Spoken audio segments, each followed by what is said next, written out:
नमस्कार, आदाब। The red mic और मेरे YouTube station Smita Sharma journalist के सभी दर्शकों का स्वागत है। श्रीलंका की राजधानी कोलंबो में हूँ मैं और यहाँ जो सिन्हला में ग्रीटिंग है वो है आयुबोवान। तो यहाँ आज हम मौजूद हैं क्योंकि राष्ट्रपति चुनावों की शुरुआत हो चुकी है सुबह 7 बजे से, और कोलंबो और भारत का जो वक्त है, जो टाइम जोन है वो सेम है। तो सुबह 7 बजे से यहाँ पर लोग आ रहे हैं मतदान केंद्रों पर। हम इस वक्त यूनिवर्सिटी ऑफ कोलंबो में कॉलेज हाउस में मौजूद हैं। मेरे पीछे आप देख पा रहे हैं कि सुरक्षा कर्मियों की जो मौजूदगी है वो इसलिए भी ज़्यादा है यहाँ पर कंपेयर टू अदर बूथ्स जो आपको काफ़ी खाली नज़र आएंगे, क्योंकि यहाँ पर राष्ट्रपति रणिल विक्रमसिंघे वोट डाल रहे हैं, जो इस वक्त राष्ट्रपति हैं, लेकिन इन चुनावों में बतौर निर्दलीय उम्मीदवार वो शामिल हो रहे हैं।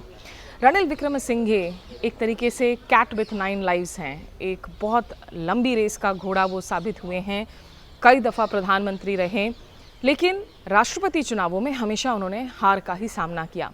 2022 में अनयूजुअल सर्कमस्टांसेस में वो राष्ट्रपति बने, क्योंकि 2022 में श्रीलंका में अरगलाई मूवमेंट यानी कि जन आंदोलन हुआ, जो मैसिव प्रोटेस्ट्स देखने को मिले थे सड़कों पर, यहाँ की चरमराई हुई अर्थव्यवस्था की वजह से। लोगों की ज़िंदगी दूभर हो चुकी थी। यहाँ खाना नहीं मिल रहा था, फ्यूल नहीं मिल रहा था। एक टैंक रीफ़िल करने के लिए ऑटोज़ हों, जिन्हें टुक टुक कहते हैं यहाँ पर, या टैक्सीज़ हों या प्राइवेट कार्स हों, कई दिनों तक 7 से 10 दिनों तक इंतज़ार कर रहे थे ताकि एक दफ़ा कम से कम जाकर रीफ़िल कर सकें। और बहुत ही पेशेंटली लंबी कतारों में, वो लग रहा था कि स्नेकिंग क्यूज़ है, वहाँ पर वो इंतज़ार किया करते थे। इसकी शुरुआत कहाँ से हुई थी? देखिए, श्रीलंका में गृह युद्ध हुआ था लगभग 25 सालों तक। 2009 में इसे ख़त्म किया उस वक्त महिंदा राजपक्से ने। और महिंदा राजपक्से, जो कि श्रीलंका में लंबे समय तक राष्ट्रपति रहे, स्ट्रॉन्गमैन उनकी छवि रही। लिट्टे को उन्होंने ख़त्म किया यहाँ, liberation of Tamil tigers Eelam. और ख़ास करके नॉर्थ और ईस्ट श्रीलंका में उन पर आरोप लगे कि बहुत ज़्यादा यहाँ पर मानवीय अधिकारों का हनन हुआ। जो श्रीलंकाई तमिल हैं, उनके राजनीतिक वॉइस को ख़त्म किया गया, कुचला गया। काफ़ी सारे अंतर्राष्ट्रीय कोर्ट्स में उनके खिलाफ केस डाले गए और कहा गया कि वो वॉर क्रिमिनल हैं। बहरहाल, जब श्रीलंका को रीबिल्ड करने की बात आई, इसकी पुनर्निर्माण की बात आई, तो जाहिर सी बात है फिर बहुत सारे विदेशी मुल्कों को यहाँ पर निवेश के लिए जब बुला रहे थे, उन्हें कर्ज लेना पड़ा कई मल्टीलैटरल इंस्टीट्यूशन से। कर्ज का बोझ उसका जो सिलसिला है वो शुरू हुआ। और श्रीलंका की जो इकॉनमी है वो पर्यटकों पर निर्भर है भारी मात्रा में। तो टूरिज़्म पर बहुत ज़्यादा असर पड़ा था 2019 में, जब यहाँ सिलसिलेवार रूप से आतंकी हमले हुए थे यहाँ के चर्चेस पर, जिन्हें ईस्टर संडे अटैक्स कहा जाता था, क्योंकि ईस्टर संडे के दिन में जब लोग प्रार्थना करने के लिए पहुँचे थे तब चर्चेस पर निशाना साधा गया था। उस वक्त के चुनावों में 2019 में निश्चित रूप से नेशनलिज्म का मुद्दा वो काफ़ी पुरजोर तरीके से रखा गया। गोटाबाया राजपक्से राष्ट्रपति बने, जो महिंदा राजपक्सा के भाई हैं, और गोटाबाया राजपक्सा ने आकर काफ़ी सारी टैक्स छूट दी लोगों को, टैक्स सब्सिडीज़ दी।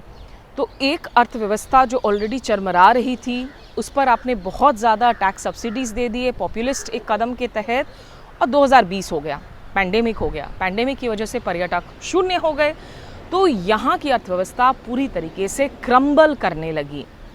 और फिर जो हुआ 2022 में, वो दुनिया ने देखा कि कैसे जन आंदोलन की वजह से महिंदा राजपक्से, गोटाबाया राजपक्से वो मजबूर हुए सीट्स ऑफ पावर को छोड़ने के लिए।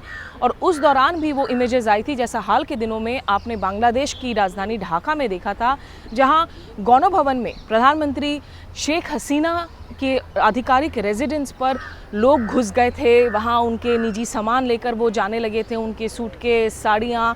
वैसे ही यहाँ पर भी राष्ट्रपति भवन में पूरी तरीके से लोग घुस गए, आम श्रीलंकाई घुस गए, वहाँ स्विमिंग पूल यूज़ करने लगे। अफ़गानिस्तान में याद हो कि जब तालिबान ने टेक ओवर किया था, तो तालिबानी की तरफ से भी ऐसी तस्वीरें सामने आ रही थी। अब 2022 के बाद में 2 साल बाद जो ये चुनाव हो रहे हैं, ये क्यों इतने अहम हैं? क्योंकि एक तो एक नया नेता चुना जाएगा। 2022 में जब रणिल विक्रमसिंघे राष्ट्रपति बने, तो उनको संसद ने चुना, लोगों ने नहीं चुना था। उनको ये जिम्मेदारी दी कि आप थोड़ी सी अर्थव्यवस्था को संभालने की कोशिश करें, क्योंकि वो स्टॉलवर्ट नेता थे, एडमिनिस्ट्रेटिव एक्सपीरियंस था।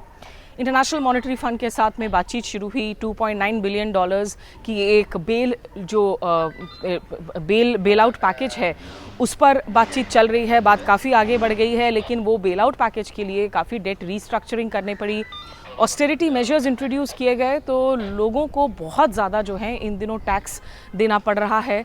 और इसकी वजह से आज की तारीख में, हालांकि आपको पेट्रोल पंप्स के बाहर अब वो कतारें नज़र नहीं आएंगी, एग्जैक्ट वो शॉर्टेजेस नहीं है फूड फ्यूल सप्लाई की, भारी मात्रा में यहाँ पर पर्यटक वापस आ चुके हैं, लेकिन आम जिंदगी वो बहुत ज़्यादा मुश्किल हो गई है, क्योंकि 3 गुना ज़्यादा कीमतें बढ़ गई हैं। वो पानी का बिल हो, बिजली का बिल हो, इस बाबत हमने बातचीत की थी एक शख्स से, फॉमी से। वो रिपोर्ट भी आप देख सकते हैं दोनों यूट्यूब स्टेशन पर, रेड माइक पर और मेरे यूट्यूब स्टेशन पर भी।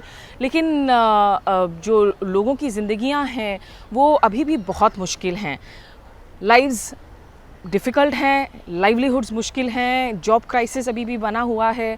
तो लोग इन चुनावों में इस उम्मीद के साथ आ रहे हैं कि ना केवल नया नेता यहाँ की अर्थव्यवस्था को संभाले, बल्कि एक नई राजनीतिक दशा और दिशा भी जो है इस मुल्क की तय करे।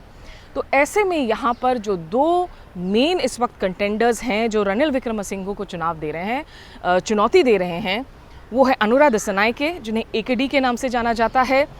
युवा नेता हैं, 50s में हैं, और JVP से इनका नाता रहा है, JVP के नेता रहे हैं। JVP का एक मिलिटेंट पास्ट रहा है 80s में, लेकिन अर्गलाई मूवमेंट में उन्होंने काफ़ी बैकिंग की थी। और अनुरा दिसानायके की इस वक्त की जो पार्टी है वो है NPP। उनकी मुख्य प्लैंक है अरविंद केजरीवाल की तरह एंटी करप्शन, भ्रष्टाचार के खिलाफ वो नारे लगा रहे हैं, क्योंकि लोगों में एग्जॉशन है यहाँ की रूलिंग एलीट को लेकर, यहाँ की डिनेस्टी पॉलिटिक्स को लेकर। उन्हें लगता है कि वो बेहद ही भ्रष्ट नेता हैं। तो एक ओल्ड गार्ड वर्सेस नए गार्ड की लड़ाई है, और अनुरा खुद को एक नए गार्ड के तौर पर प्रेजेंट कर रहे हैं। हालांकि एक ब्रीफ टर्म के लिए वो भी सरकार में रह चुके हैं। और अनुरा दिसानायके को लेकर देखिए, ये एक ज़रूरी बात है कि उन्होंने यहाँ श्रीलंका में जो अदानी पोर्ट प्रोजेक्ट है उसका विरोध किया हुआ है सार्वजनिक रूप से, लेकिन जो दूसरे भारत के प्रोजेक्ट्स हैं, डेयरी के प्रोजेक्ट्स हैं, उनको लेकर उन्होंने सार्वजनिक रूप से बहुत ज़्यादा कोई बयान नहीं दिए हैं। वो दिल्ली आए थे कुछ वक्त पहले, तब उन्होंने अमूल डेयरी प्लांट जो कोऑपरेटिव है गुजरात में, उसका दौरा भी किया था। और चीन को लेकर उनकी राय अभी बहुत ज़्यादा साफ नहीं है, लेकिन वो चाहते हैं कि IMF के साथ डील को पूरी तरीके से रीनिगोशिएट किया जाए, जो शायद मुमकिन नहीं होगा। तो वो मार्क्सिस्ट नेता हैं, लेफ्टिस्ट नेता हैं, और काफ़ी उनकी सारी व्यूज़ जो हैं वो रेडिकल हैं, जिसकी अपील खास करके यूथ में बहुत ज़्यादा देखने को मिल रही है। यहाँ इस बार जो 17 मिलियन रजिस्टर्ड वोटर्स हैं, उनमें से 10 लाख युवा, 17 मिलियन, तो उनमें से 10 लाख जो हैं वो युवा वोटर्स हैं। और बहुत युवाओं की अपील उनकी रैली में देखने को खास करके मिली है, जिन्हें लगता है कि कम से कम एक फ्रेश चेहरे के तौर पर वो नए आइडियाज़ को लेकर आएंगे यहाँ पर सिस्टम को बदलने के लिए। सिस्टम बदलना चाहिए, सिस्टम चेंज होना चाहिए, ये लगातार आवाज़ें यहाँ पर सुनने को मिल रही हैं। अनुरा दिसानायके के साथ में जो एक और मेन प्रबल दावेदार हैं वो हैं साजिद प्रेमदासा। वो भी लंबे समय तक सांसद रहे हैं, लगभग 2000 से जो हैं सांसद रहे हैं। अनुरा दिसानायके के पास इस वक्त 3 सांसद हैं, जिनमें वो खुद शामिल हैं। साजिद प्रेमदासा के पास संसद में 50 सांसद हैं। और इस वक्त अगर आप देखें हमारे पीछे, ठीक अब मिस्टर रनिल विक्रमसिंघे नज़र आ रहे हैं, राष्ट्रपति, जो यहाँ वोट डालने के लिए आ चुके हैं कॉलेज हाउस में।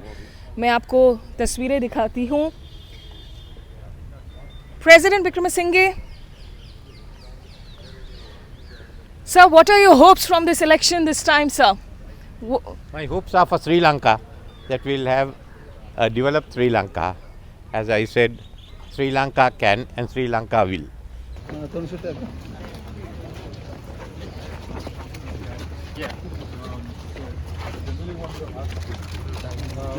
You have done a lot in the last 2 years for the revival of the economy. Excuse me.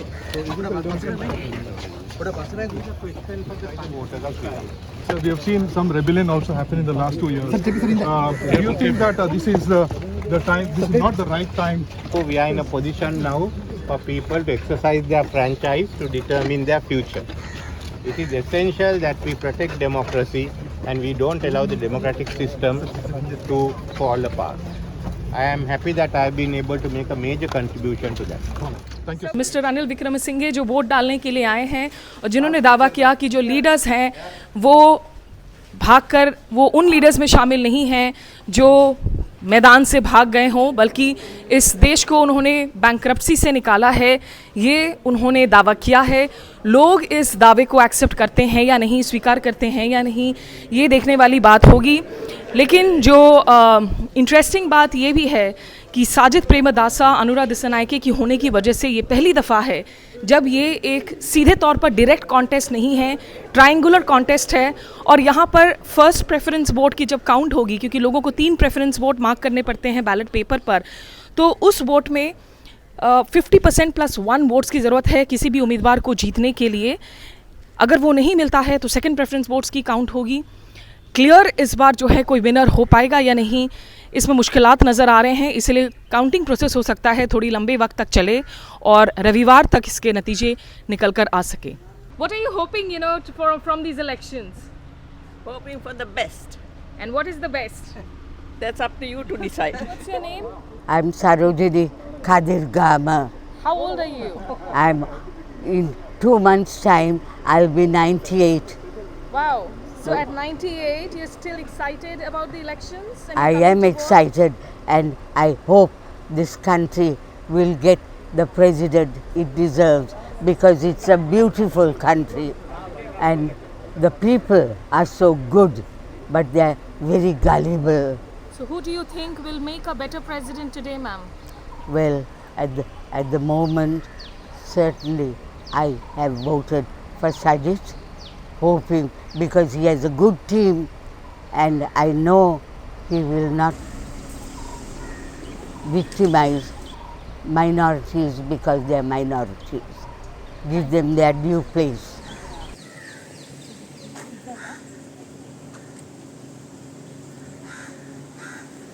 Tell me, what's your name? I'm Denali De Silva. Denali, did you vote today? Of course, I did it. My first vote. First vote. Yes. Can you show us the inked finger? How excited are you? It's quite exciting because I'm 23 and I've been waiting since I was 18. So it's quite exciting. And what is your expectation from these elections? A pure election with honesty at its maximum. What do you think the new leader should do on priority for the country? Well, he should be a people's person and of course ensure that everybody has a peaceful country to live in. Do you think there will be a clear result? Hopefully. Hopefully. Right. And what are your hopes from these elections? Well, my hope is right here, so I'm voting for them, So for you're the voting next generation. And what are you hoping that the next generation should have in this country? It's a beautiful country, so they should not have trouble in the future. So, a lot of promises are being made. Which is the one promise that you really want to be delivered on? We just want stability. Economic and political? Yeah. Do you want to say who you think is going to be the better contender? To deliver on We need someone good to take the country forward and make it developed. तो सुबह से यहाँ भारी मात्रा में बुज़ुर्ग, अल्पसंख्यक, तमाम श्रीलंकाई नागरिक आ रहे हैं वोट डालने के लिए। यहाँ एक बुज़ुर्ग शख्स से हम बात करते हैं। What's your name, sir? My name is Pandian, And how old are you? 85. 85. So you have seen Sri Lanka, the country, change in so many ways. Really, what are your expectations from these elections? How do you think these elections are different? No, my thing is there should be no communal problem in this country. We all are humans and we all are God's children. And people who come to work, they should do something good to the country, especially for poor people and above. You understand? Who do you think will be in a better position to perform on these expectations that you have? As of today, I can say Mr. Ranil Wickremesinghe, he has done something, but is just increasing the salary to others, before when they want to go for the strike or anything, they think that can be solved by giving increment or by increasing the salary, all that will affect the country.